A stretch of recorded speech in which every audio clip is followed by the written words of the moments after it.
y'all, it's my review for the Real Housewives of Potomac, episode 10. Y'all know I'm not excited at all to review this franchise, but I keep on pushing. So we open this episode. This is actually the Mother's Day episode, by the way.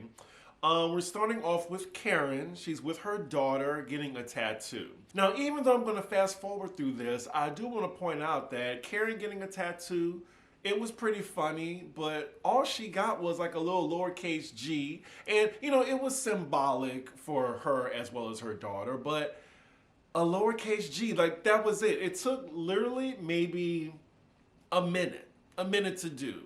But they were like, ooh, we got tattoos. You know, I was just like, okay, y'all need to chill out. It's just a lowercase g. It's not a tattoo like this or a tattoo like this. A tattoo like this. Where's the other one? I be forgetting. Oh yeah, a tattoo like this. Get that leg up. So yeah, I actually want another tattoo, by the way, but I'm just like, a lowercase g, that's all y'all got? If you're gonna really get a tattoo, really commit to getting a tattoo. So we're continuing the theme of mothers and daughters, and next scene we're with Candiace and her mom, Dorothy. And y'all know, even though I don't like Candiace, I do enjoy Dorothy because she is more entertaining. So we found out that Candiace is going to be facilitating the Mother's Day event. She's talking to the party planner right now. I'm curious, is everyone invited? Even though I'm sure Giselle doesn't want to come anyway. This party planner she's talking to kind of looked like Ashley a bit. So speaking of who's invited, that's exactly what they're doing. They're going over the invitations, and surprise, surprise, everyone is invited except for the Green-Eyed Bandits. Of course, Giselle is not invited. Ashley's invited though, but she said in her confessional that even though she's a raggedy bitch, she thinks that she's a great mom. Okay. And she invited Miss Sheila, and I'm so glad to see Miss Sheila whenever she's on TV. Just like her mom, Dorothy. But yes, Robyn is on the fence right now. Her mom asked her, like, are you gonna talk to her? And Candiace doesn't know yet. Of course, we know though that later on in the episode, they're gonna have their one-on-one finally, which should have been episode 2 instead of episode 10. So next scene we're with Wendy as she's meeting with a production team for her daytime talk show that she's interested in. I wonder what happened to her candle business. I would love to know like her teaching role, like would they ever invite the cameras to see her do that? Or when she wanted to start her own restaurant, but now she wants to start a new talk show. It's a different venture every season. At least with Candiace, you know, she follows up on it. Wendy, I don't know. But anyway, she's talking about how she had to get rid of her original producer because when she sent her the contract, it was saying that her producer got 50% ownership of her brainchild. But I mean, of course she's asking for 50% because you don't really know what you're doing, and essentially she would be doing all of the work, like even with the name. Personally though, if you want more ownership, then she should expect to do more work. But yeah, hopefully she has luck with these two new people. They look younger too, so maybe they have a better insight. Okay, she's talking to this production team who, by the way, this young man is very fine and it's distracting me. But again, Wendy does not know what she's doing. She has no foresight, and she's saying these crazy ideas and expectations. Also for this talk show, like what platform does she want this on?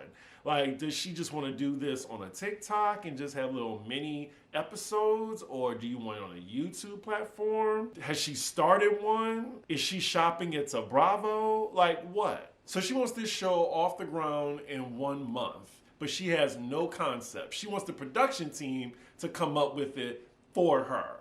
Like, it just don't work like that, Wendy. You gotta be involved. Anywho, she hires them, and I just hope she paid them right. So next scene we're with Nneka, who I thought she was with Jennifer Williams, but that's just her sister. And side note, every time I think of Jennifer Williams, I think of, do I look like a deluxe bitch to you? Oh, I'm a little bored, y'all. They're walking around the furniture store for some reason, but Nneka's bringing her sister to the Mother's Day brunch. I'm just not connecting to Nneka. Like, I don't even care about this scene. We're 10 episodes in and we still don't know who you are, but now you're introducing us to your sister? I don't know who you are. Ooh, Nneka, these confessional looks. If they get you next season, please course correct. I also heard that next Sunday, Nneka will be making her Watch What Happens Live debut, as well as Sweet Tea. Should be an interesting episode. Next scene, we're with Karen and Giselle, with both of their daughters meeting for lunch. I'm sorry, I hope this doesn't come off too mean, y'all, but Karen's daughter is a little annoying.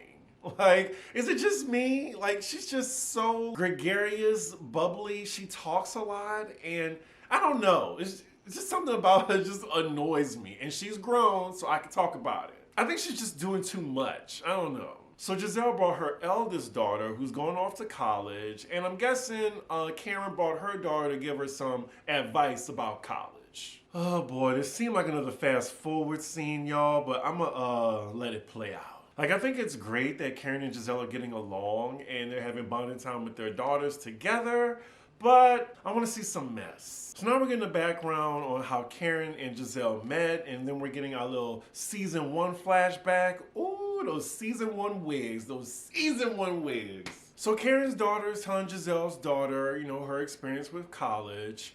Let's just take this time, let's talk about my experience with college. I more so like the people that I met in college more so than the college. I went to LSU and Baton Rouge.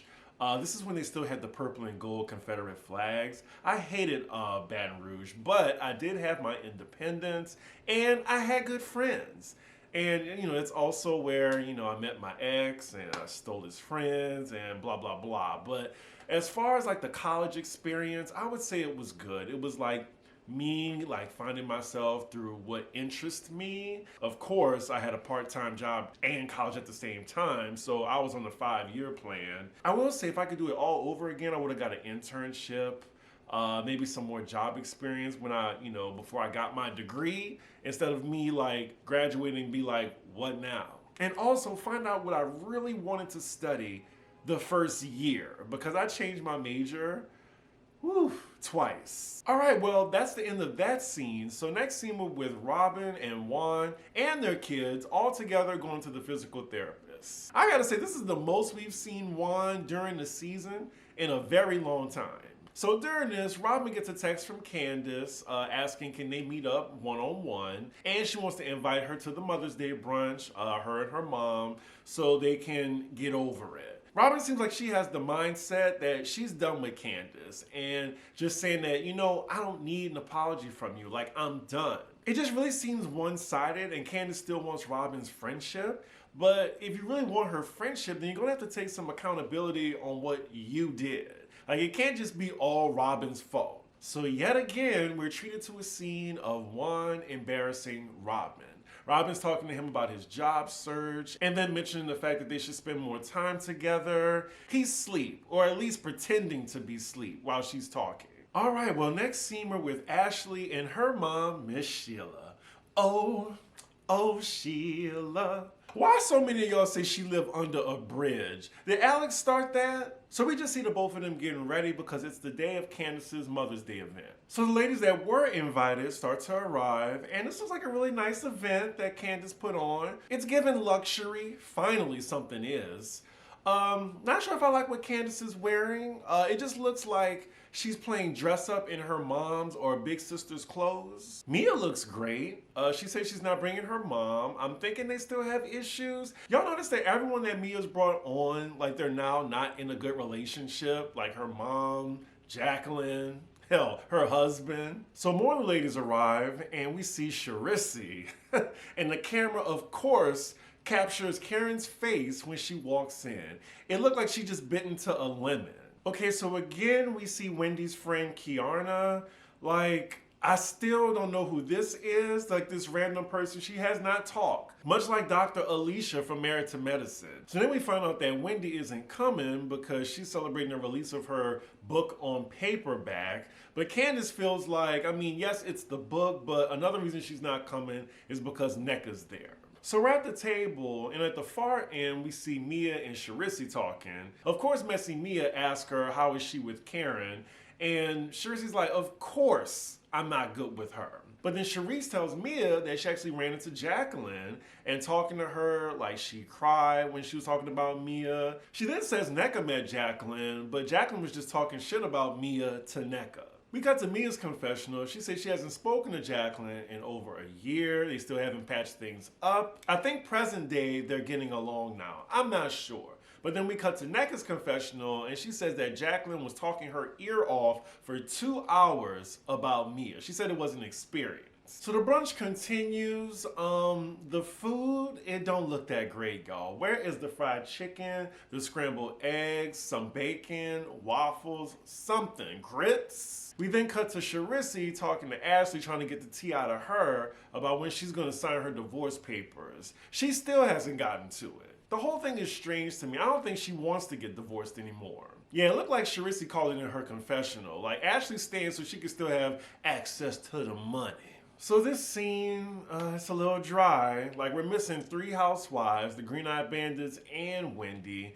Then we cut to Nneka, who's asking about Wendy. Why are you asking about Wendy if you're not getting along with her? If I don't care for a bitch, I'm not gonna be asking where are they to the host. We cut to Ashley's confessional, and she does make a good point. Like all this stuff surrounding Wendy's mom and Wendy's mom going to that event, it probably wouldn't have went well with Nneka being there. So I think that's the top reason why Wendy didn't go. So now we're talking about more people that aren't there. Robyn, and Candiace says she got a text from her declining the invite, but she's still gonna meet her for a one-on-one. She said, "Hi, thanks for the text. I'm not sure that getting together amongst a group is the best idea for us right now. Maybe we can find time to speak one-on-one sometime soon." Again, they should have had this conversation, like before they even went to Austin.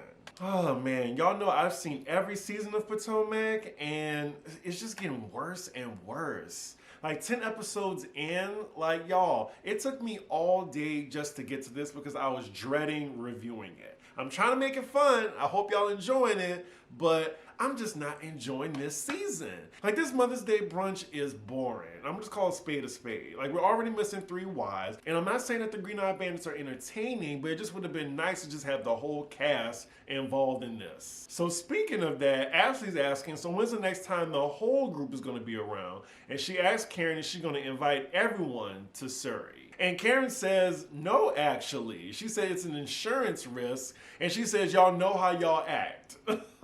Wow, so she said she's gonna be putting everyone's name in a fishbowl and just drawing names. Wow, like this is what we've come to because the cast hate each other so much. Oh, Lord have mercy. I knew it was a Candiace event and it had to involve her singing. Like we cut to the next scene with a mic in her hand.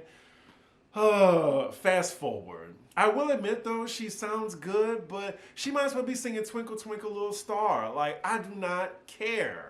All right, so next scene, we're with Candiace meeting up with Robyn, and that is where we're gonna end the episode on. So Robyn arrives, and where is she coming from? Like, look like she's wearing hospital scrubs. It looked like she just rolled up out of bed. Let me put these shoes on so I can go talk to this girl, go right back home, and go to bed. We cut to Candiace's confessional. She thinks there's still hope for her and Robyn's friendship. Really? After the 9 episodes I just watched? It's delusion at this point. The friendship is dead. I think in her mind, she thinks that since all of Twitter was getting on Robyn, that she could be vocal about it too, but we don't have that relationship with Robyn like Candiace do. Like, I can say whatever I want. I don't know Robyn. You know Robyn personally, and apparently she was the closest cast member to you. So if you cared about her that much, maybe you should have said what you thought to her first. So the conversation is starting out calm and cordial, and Candiace says she just wants to hear Robyn out and why is she mad at her.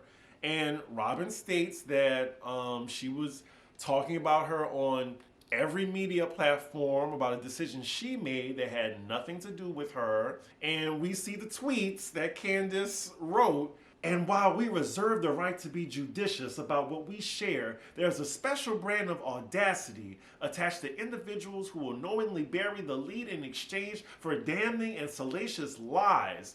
Candiace be going off with her soliloquies on Twitter. I'll give her that. Now wait a minute, Candiace. She tells Robyn that what I said, it wasn't meant to be offensive to you. You called her a fraud. And after she says that, we see production pulling up the clip of her talking to Andy. Then we see the numerous blog articles about what she had to say about Juan and Robyn. I need Candiace to own something. Like, you meant to hurt the girl. Like, if she was your friend, you wouldn't have did that. And then I'm not understanding Candiace's argument, well, everyone else does this. Well, you, along with everyone else, went after other people's marriages, but it's a problem when someone comes after your marriage. Because I specifically remember around season 4 or 5, you telling Monique that you were with the Green-Eyed Bandits while they were talking about who they were going after that season. So long as it's not you, you could be in on these conversations, right? Like, I get it, y'all. Like, we, the viewers, should be mad at Robyn for withholding her truth for a reality show for the purpose of her telling her business. Why is Candiace mad at her? I think she's mad at her more so because she's friends with Giselle. Robyn is standing 10 toes down like, I am not embarrassing my husband for a show. I'm honestly surprised Bravo asked her back, because I was one of the people who thought she should be fired. So then Robyn tells Candiace specifically what her biggest issue is with her for insinuating that her, Giselle, and Ashley were covering up what Juan did and plotting against Chris. And I think she believes that because once upon a time, she used to conspire with the Green-Eyed Bandits on other people's marriages. Just saying. So then we see the flashback because I remember that at first Robyn was defending Candiace against Giselle. Like, we even see her talking to Candiace and Chris, like, why would she bring it up now? But then present day, we see Candiace telling her, I think you knew what Giselle was gonna do. Robyn says that's not true, and it's disgusting that she think that she would do that. So then here we go, which I think is the real reason why Candiace is mad at Robyn. She said, I think it's disgusting that you are friends with somebody that would do something like that, so birds of a feather flock together. Like, she is not going to choose Giselle over you, my dear. So just end the friendship. So the conversation starts to go left between the two when Candiace makes this accusation. And Robyn's just saying, like, basically, if you think that I would do all this, why are you friends with me? Candiace continues to say that just because you were reacting a certain way, do not put that on me. Robyn is tired of hearing it at this point. She says, you know what? Like, we're good. I told you how I feel. Then we see the credits rolling. It looks like she's done. So it looks like the ladies have nothing else to say to each other at this point. Candiace just gets up and leaves the restaurant. Didn't even touch her food. Robyn, she's still there. Like, I'm gonna finish my food. And that is where the episode ends, y'all.